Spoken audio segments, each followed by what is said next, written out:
안녕하세요. 뿌리 깊은 나무 학원입니다. 충운고 1학기 수학시험은 중간고사와 기말고사의 분위기 차이가 꽤 컸습니다. 중간고사는 다항식을 중심으로 기본 연산과 개념을 안정적으로 확인하는 시험이었고요. 기말고사는 경우의 수와 순열이 시험의 절반을 차지하면서 단순 계산보다 상황을 나누고 따지는 힘이 훨씬 중요해졌습니다. 학기 초에는 기본기가 중요했다면 학기 말에는 논리적으로 분류하는 능력이 더 크게 요구된 셈입니다. 화면을 보면서 두 시험의 차이를 정리해 보겠습니다. 중간고사와 기말고사는 모두 20문항씩 출제됐습니다.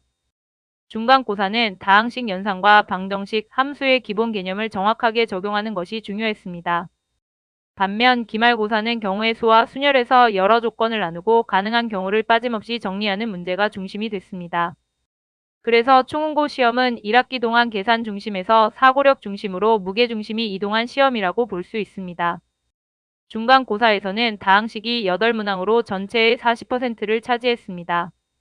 이 단원에서 기본 3문항, 실력 2문항, 심화 3문항이 고르게 출제됐기 때문에 다항식의 기본 연산부터 응용까지 폭넓게 준비할 필요가 있었습니다. 2차 방정식과 2차 함수도 각각 4문항씩 출제됐습니다. 특히 2차 함수에서는 그래프를 해석하는 심화 문제가 포함되어 있어서 단순히 계산만 잘하는 것으로는 부족했습니다. 또 서술형에서는 정답만 맞히는 것보다 어떤 과정으로 식을 세웠는지를 논리적으로 보여주는 능력도 필요했습니다.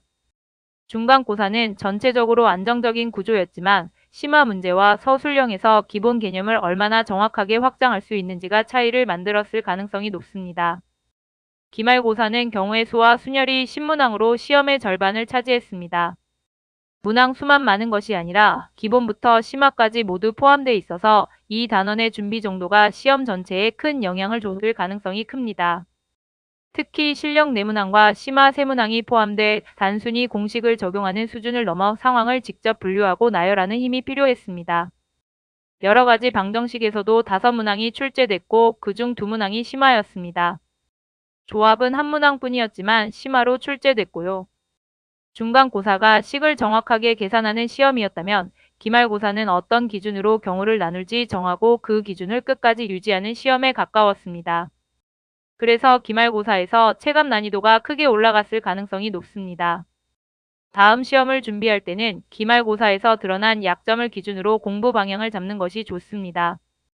경우의 수처럼 상황을 나누는 단어는 공식만 외우기보다 어떤 기준으로 케이스를 나눌지 직접 정해보는 연습이 필요합니다. 가능한 경우를 표나 수용도처럼 눈에 보이게 정리하고 빠진 경우나 중복된 경우가 없는지도 확인해 보는 것이 좋습니다. 방정식이나 함수에서도 복잡한 조건을 바로 계산하려 하지 말고 먼저 어떤 관계를 식으로 만들 수 있는지 정리하는 습관이 필요합니다. 그리고 중간고사가 비교적 안정적이었다고 해서 다음 시험도 같은 수준일 것이라고 생각하면 안 됩니다. 충운고처럼 시험간 난이도 변화가 큰 경우에는 기본 개념을 빠르게 정리한 뒤 실력과 심화 문제까지 충분히 대비하는 것이 좋습니다.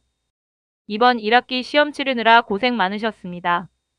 다음 시험에서는 기본 연산의 정확성과 함께 복잡한 상황을 체계적으로 나누고 설명하는 힘까지 준비해 보시기 바랍니다. 이상 뿌리 깊은 나무 학원이었습니다. 감사합니다.